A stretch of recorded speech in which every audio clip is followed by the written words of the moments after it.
Underground diamond mining well. Roshanpur नाम का एक बहुत ही पुराना गांव था। उस गांव में एक बहुत ही पुराना सा कुआं था। गांव के बुजुर्ग लोग उस कुएं के बारे में कुछ धारणा बनाए हुए रखे थे। वो लोग कहते थे कि कई साल पहले राजा ने चोरी की डर से ढेर सारे हीरे उस कुएं में छुपा कर रखे थे।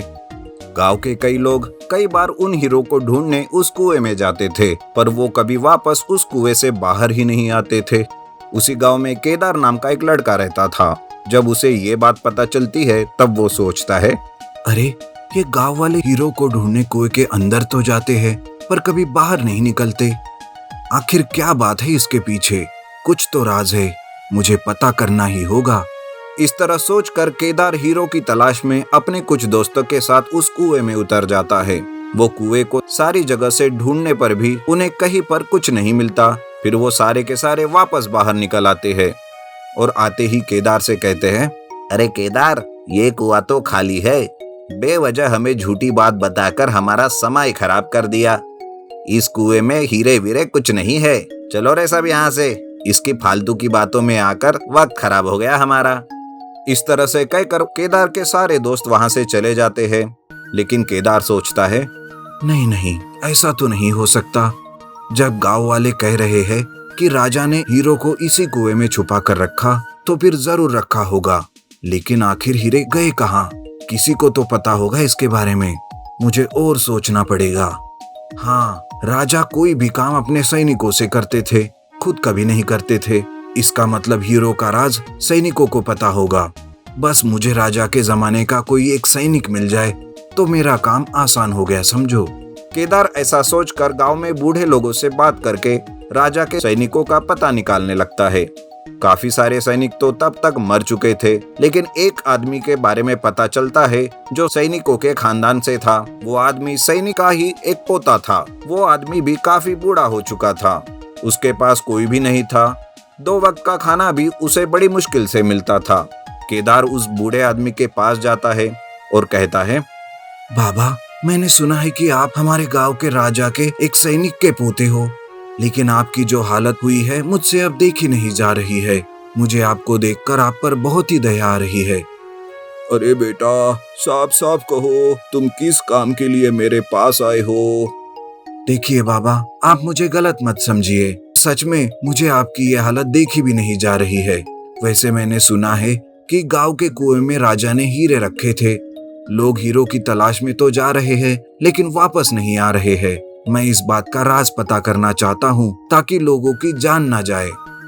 अरे बेटा, मेरे दादाजी थे जो हमारी राजा के सैनिकों में शामिल थे। उन्होंने बताया कि जो आदमी हीरो की खोज में जाता है और उसके मन में लालच ही लालच रहता है, तो वो कभी वापस नहीं आएगा। लेकिन हाँ, जो आदमी साफ दिल से जाएगा और लोगों के भलाई के लिए वो हीरे इस्तेमाल करेगा, उसी आदमी को ये हीरे मिलेंगे। मैं तुम्हें उसका पता बताता हूँ बेटा, लेकिन मेरी एक शर्त है। हाँ हाँ बाबा, कहिए, मुझे आपकी हर शर्त मंजूर है। बस बेटा, कुछ नहीं, मुझे रोज 2 वक्त का खाना समय से दो। बाकी मुझे कुछ नहीं चाहिए। इस बूढ़ी हालत में मैं उस हीरो का क्या करूँगा? मुझे वो हीरे नहीं चाहिए। मैं तुम्हें पता बताता हूँ। वो बूढ़ा आदमी केदार को कुएं के अंदर के हीरो के खजाने का पता बताता है। केदार कुएं के अंदर चला जाता है। कुएं के पानी के अंदर एक टनल रहती है जो कि कुएं के ऊपर से दिखाई नहीं देती थी। केदार उस टनल से और अंदर जाता है। तब उसे अंदर जाकर राजा के छुपे हुए हीरो का खजाना मिलता है। केदार वो सारा खजाना बाहर निकाल ले आता है और उस बूढ़े आदमी को रहने के लिए जगह भी देता है और उसका वो बहुत अच्छे से ख्याल रखने लगता है। इस तरह केदार उस हीरो के खजाने को पाकर खुद का और लोगों के भलाई के लिए इस्तेमाल करने लगता है। Old age home. रंगपुरा नाम के एक गांव में सतीश और सीता नाम के 2 पति पत्नी रहते थे। सतीश और सीता का एक प्यारा सा बेटा भी था। सतीश के घर में उसके पिता राजू भी रहते थे। राजू गांव में छोटे मोटे काम करके अपने बेटे की मदद किया करते थे। कुछ दिन यूं ही बीत गए। एक दिन राजू बीमारी की वजह से खाट पर पड़ा था, इसलिए वो कुछ काम नहीं कर पा रहा था। ऐसे ही कुछ दिन गुजरते गए। राजू अब और बीमार होते जा रहे थे, इसीलिए अब घर से बाहर भी नहीं जा पा रहे थे। इसकी वजह से सीता को उनकी देखभाल करनी पड़ती थी। कुछ दिन तो ठीक रहा, लेकिन उसके बाद सीता उनकी देखभाल करते करते थक चुकी थी और अपने मन में सोचती थी, ये बुढ़ा और कितने दिन जिएगा, कब मौत आएगी इसको, मुझसे नहीं होता इसकी सेवा करना। ये सोचते हुए कुछ दिन और गुजर गए। एक दिन सीता ने अपने पति से कहा, देखो जी, अब आप अपने पिताजी को देखो, मुझसे नहीं होगा। मैं तो कहती हूँ इन्हें तुरंत किसी वृद्धाश्रम में छोड़ आइए। सीता की बात सुनकर सतीश ने कहा, देखो सीता, अब मेरे पिता बूढ़े हो गए हैं। इस हाल में मेरे पिता को वृद्धाश्रम छोड़ना अच्छी बात नहीं होगी। कुछ दिन सब्र करो ना। सतीश ने इस तरह सीता को कुछ दिन समझाने की बहुत कोशिश करी। फिर कुछ दिन के बाद सीता वही बात अपने पति से दोबारा कहने लगी। इस बार सतीश को कुछ समझ नहीं आया, इसलिए सीता की बात को उसने हाँ कह दिया। अगले दिन सतीश वृद्धाश्रम की जानकारी के लिए घर से निकल गया। तभी सतीश का बेटा उससे पूछता है, पिताजी, मैं भी आपके साथ चलूं? मैं दादाजी के लिए वृद्धाश्रम की जानकारी लेने जा रहा हूँ, वह तुम्हारा क्या काम? पिताजी प्लीज मुझे भी अपने साथ ले लीजिए ना, प्लीज पिताजी प्लीज। बेटे के इतनी जिद करने पर सीता ने बोला, अरे तुम अंदर चलो, तुम क्या करोगे साथ में जाकर? जिस पर उसके बेटे ने जवाब दिया, आप मेरे दादाजी को वृद्धाश्रम छोड़ने जा रहे हो, मुझे भी पता करना है उसकी जानकारी। मेरी शादी के बाद मेरी बीबी भी तो वही पूछेगी ना, उसके बाद मैं भी तो आप दोनों को वहीं छोड़ के आऊंगा, इसलिए मैं चाहता हूँ मैं अभी से ही जानकारी ले लूं। बेटे की ये बात सुनकर सतीश और सीता को अपनी गलती का एहसास हुआ। उसके बाद से उन्होंने अपने पिताजी का पूरे दिल से ख्याल रखा। तो इस कहानी से हमें क्या शिक्षा मिलती है? जिस तरह से आप अपने माता पिता का ख्याल रख रहे हैं, आपके बच्चे भी वही सीख रहे हैं। Water tanker. चीतापुर नाम के गांव में राजू नाम का एक आदमी रहता था। राजू बेरोजगार था, कुछ खास नहीं करता था, आवारा की तरह घूमता रहता था। राजू गांव के चौपाल पर बैठकर आने जाने वाले लोगों को सताता रहता था। राजू के पिता बाबूराव उसी गांव में खेत में खेती बाड़ी करके अपना घर चलाते थे। एक दिन राजू चौपाल के पास जाकर बैठा हुआ था। इतने में उसके पिता बाबूराव वहां पहुंचते हैं। क्यों रे राजू, और कितने दिन इस तरह आवारा की तरह घूमता रहेगा? कुछ काम धाम कर सकता है कि नहीं?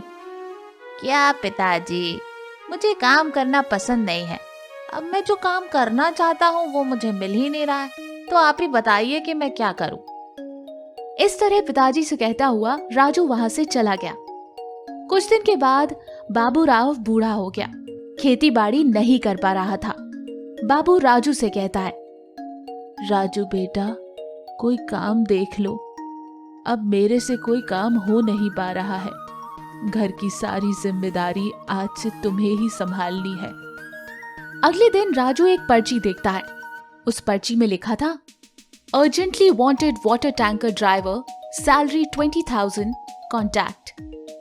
राजू ने तुरंत उस पर्ची को देखकर उस नंबर पर कॉन्टैक्ट किया और तुरंत ही उनसे मिलने चला गया। अगले ही दिन से राजू उस वाटर टैंकर को लेकर घर घर जाकर पानी डालने लगा। कुछ दिन इस तरह राजू काम करता रहा। एक दिन राजू का दोस्त रामू राजू से मिलने आता है। क्यों रे राजू, क्या काम कर रहे हो? राजू सारी बात बताता है, जिस पर रामू कहता है, अरे राजू, तू कहाँ ये काम धंधे में लगा हुआ है? मैं तो गांव वालों को उल्लू बनाकर अच्छा खासा सेट हो गया हूँ, मेरे पास बहुत पैसा है। ये कहकर रामू वहां से चला जाता है। रामू की बात सुनकर राजू के मन में भी लालच आ जाता है। वो सोचता है कि मेहनत करके तो कुछ खास नहीं कमा पा रहा हूँ, क्यों ना चालाकी करूं। राजू के मन में अब लालच आ चुका था। उसने सोचा, क्यों ना पानी के टैंकर को 2 भाग में करके आधा पानी गांव वालों को और आधा पानी ब्लैक में बेच दूं। अच्छा खासा पैसा कमा लूंगा इससे। ये सोचकर अगले दिन टैंकर को लेकर एक गैराज के पास गया।